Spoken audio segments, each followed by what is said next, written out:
what you can. When you can. Do it. Do what you can. When you can. Do it. Do what you can. Hey, this is Tony Falzone with the Motivated Medic podcast. Today I wanted to talk about kind of a wrap-up of my talk, some of the challenges that I faced and some things that, that really just, some things that I had to go through to do the talk, the day of the talk and some responses. It was really exciting being part of Camp Echo and such a privilege to be part of the speaker lineup. That was my first talk. It was a huge deal for me, and it went really well. So I started out, with an outline. I had to formulate, well, what am I going to talk about? And of course, the Motivated Medic. I'm talking about burnout. I'm kind of my mantra is, love what you do, but it's hard to love what you do when you're burned out, you're stressed out, you've got all these other external factors and even internal factors that you're dealing with, and it presents a lot of challenges and problems, and in order to love what you do. So I wanted to present a talk that had to do with that, and so that's what I went after. So I started to develop an outline, and honestly, I didn't start doing the slides until probably a week prior to actually delivering the talk, and I finalized the outline the night before, which I wouldn't suggest, but I will say I just had more focus, more clarity as far as what I wanted to say, and I was able to kind of fine tune it as it drew closer. I was definitely honing in on some key points and went after that. Some of the challenges that I faced while doing the preparation was I got busy with other things, and so the talk kind of stayed in the background as far as, or on the back burner as it were, as far as me getting it prepared and working on it and putting time in to do it and to do it well. And this was my first talk. I wanted to do as good as I possibly could. And I've had public speaking classes. I've had, some courses in how to present. I've taught classes before, with CPR. So I've been in front of the public. I've been in front of, all different kinds of age groups, different kinds of audiences.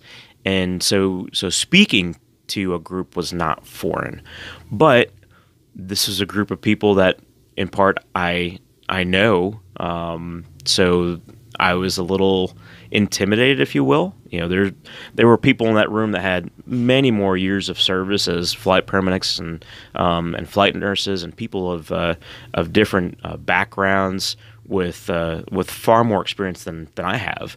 So that was a little intimidating, a lot intimidating. And then the other side of it was, the people that I didn't know. Okay, well, how am I going to be scrutinized? Is this topic going to be really relevant with them? Is it going to resonate with these people? And so those were some mental challenges and some struggles that I had to work through, and really just get past. And get over myself and realize the fact that, this is a message that I've dedicated a portion of my life to get out there and to with the goal of helping others obtain their goals and to serve in the capacity that they do, but do it more intentionally, and to give them some tools on how to recover from burnout, or how to get away from burnout, how to steer clear of those factors that entice and that put you in that situation to where you are burned out. And once I realized that this is going to help somebody, I don't know who it is, but it's going to help somebody. I felt a little more at ease. I definitely will say the day before the talk, I was super nervous. You ask my colleagues and friends that were around me, they could tell I was tense. I was I was definitely feeling it that day. And but the day of, I was still a little tense, but I relaxed a little bit more. Had some I don't know, had just seemed like I could breathe a little bit easier. And maybe it was the fact that I did finish my outline. I knew what I was going to say. I was confident in what I was going to say. I finished my slides an hour before the presentation. I took some time and found a room that was, kind of quiet, and just worked on my slides. All but one of the photos was my own. Everything in the PowerPoint, and once I put up the video of my talk, I'll also put up the PowerPoint slides, and well, you'll see the PowerPoint slides in the video. But it just, I had my content together, so I think that was part of the stress relief. Is, I've got the stuff that I'm presenting there. It's done. And then 15 minutes before the talk, my stomach starts gurgling a little bit. It's like, do I need to go to the bathroom and get sick? What's going to happen here? And I didn't. Definitely, I couldn't eat lunch. Everybody else was eating lunch before they came to my talk. And that was one of the mental challenges was, is people going to sleep through this? Are they going to be tired, exhausted from that carb overload that they're going to have at lunch? And a colleague and somebody I consider to be a mentor of mine from LifeForce, Josh Petrowski, he's like, dude, the people that come to ECHO, the people that come to the conference, they want to be there. They want to hear what the presenters have to say. So I can assure you that they will not fall asleep. You will have their attention, and so that was a great encouragement coming from him. And so those are some of the challenges. And the day of, like I said, I was getting that prepared. During my talk, I say kind of some other challenges to include on the day of was the fact that, this was something that was mine, that was sensitive to me. That was relevant to me. And during the talk, I had episodes or periods to where I was becoming emotional, and it was hard to push through that. But I didn't want to, I didn't necessarily want to dismiss it, because that's part of who I am. And I think it also helped resonate with other people of how much this topic means to me. So I was able to relay my points, get my the information out there, but I did it the way I do things. I did it the way Tony does it, and so that really came through. And my brother from another mother, Daniel Mills, and he, as soon as the talk, we didn't capture this on video because he hit stop right after, but he ran up to me, gave me a big old hug, and it was awesome. So the response, kind of leading into how Daniel ran up to me and gave me a hug, that was a big part of the response that I got was just people reaching out and saying thank you, and how much that meant to them, and it really made an impact, and that was my goal, and not that I don't want anybody to remember my voice per se. I want people to get what I'm presenting, to get the material out of all of this, and take something with them as far as, okay, what's going to benefit not only you as a clinician, as an individual, but what's going to benefit what you do, what's going to benefit your patients, what's going to benefit your colleagues based on what you're getting out of the information that I'm presenting. That was my whole goal, was to put that out there, and to benefit you with the purpose of benefiting who you serve with, and so yeah, it it really was exciting to present. It was nerve wracking, but just the responses that I got some messages from some individuals that were very kind and really impacted me, and also really they were encouraging from the sense that what I'm doing has purpose, and what I'm doing resonates with people, and that's important. To get that kind of feedback, to get that kind of response, encourages me to keep on going, to keep pushing, to keep being a motivated medic. So, and that's what I encourage you all to do, is to, if you find something that you're doing and you're able to be great at it and you love it, you've got to put those safeguards in place. And I talked about that during the talk, of understanding, the demons, understanding the factors that play into what can break you down, what can break down your career, what can break down your clinical expertise, what can break down your passion. And we reviewed those. I reviewed, the aspects that will positively affect as well. But you've got to put those things in place if you want to continue staying motivated, continue that drive, continue loving what you do. It's super important. I will be putting that video together. I'm going to be cleaning things up a little bit and putting it in a kind of a nicer presentation as a whole, and I will get that out as soon as I can. So, as I was just encouraged to do by some of my colleagues at ECHO, taking this time to enjoy with family before I get back to work. The last couple of days I have been doing that, and it's been nice. It's been nice to be back home. Camp ECHO was a very busy week.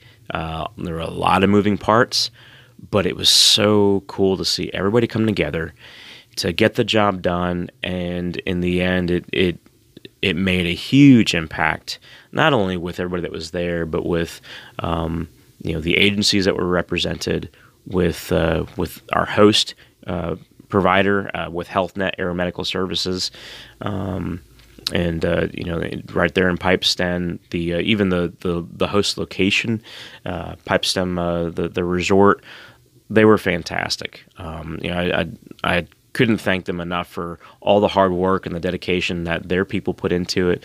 So it was, if you haven't been, check out Pipestem West Virginia, Pipestem Resort.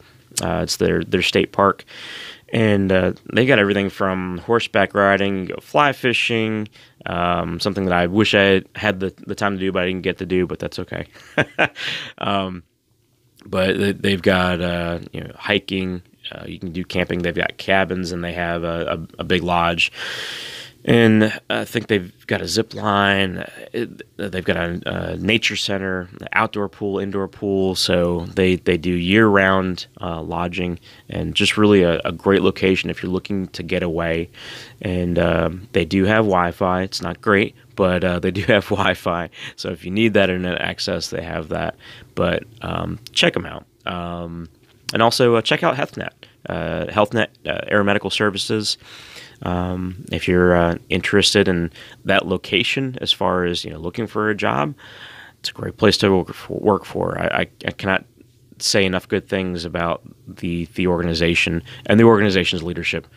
Just a stand-up group of individuals that are really honed in on providing their people with the best. They really are. And with budgets of what they are and limited resources in this industry of what it is, that can be difficult. So check them out. Really a really great bunch of people. So, but thank you everybody for the support, for the encouragement to do this, for all those that have been with me from the get-go and continue to watch this develop, the Motivated Medic develop. I can't thank you enough. So this has been exciting. I'm eager to do more speaking. So if you have a conference coming up and you would like a non-clinical talk that centers around the well-being of clinicians and the well-being of even just people in general. It doesn't have to be healthcare industry. That's who I cater to. That's who I am more specific with. But the principles of what I talk about, it applies to anybody that has a job. It applies to anybody that's teaching, working, whatever you do. You can do it well and you can love what you do, but you've got to put those things in place, and you have to understand the external factors and internal factors that can bring you to where you love what you do, to where you hate it and you hate what you do. And like I said in my talk, I've been there. I know how it is. So if you're looking for somebody to talk, or even if it's just maybe you have a business meeting or an in-service, send me an email, give me a shout on Facebook, on Twitter, and I would love to have the opportunity to bring this information, to bring this material to your people with the hope of encouraging them and kind of getting their attention so that they can continue driving further and get back to loving what they do. So everybody be safe. Have a great rest of your week. And until next time, this is Motivated Medic signing out. Even if you're top dog, you know as much as you. There's always something in your game you need to improve. No one's standing in your way. I'll be working on you, putting in the hours, doing what you gotta do. Don't call 911, yo, just get it done. Got to do the work, son. But when you're down by 3, you can't shoot 2. Now I'ma dish it to you. Do what you can do when you can do. Do what you can when you can. And I got your back when it's too much to handle. Do what you can when you can. Do what you can do when you can do. Do what you can when you can. Yeah, I got your back when it's too hot to handle. Do what you can when you can. You ain't gotta be a superwoman or superman. Do what you can when you can. Just do it. Everyone plays a part in the master plan. Do what you can when you can. Just do what you can do when you can do. Do what you can. And I got your back when it's too much to handle. Yeah, do what you can do when you can do. Mama, I got your back when it's too hot to handle.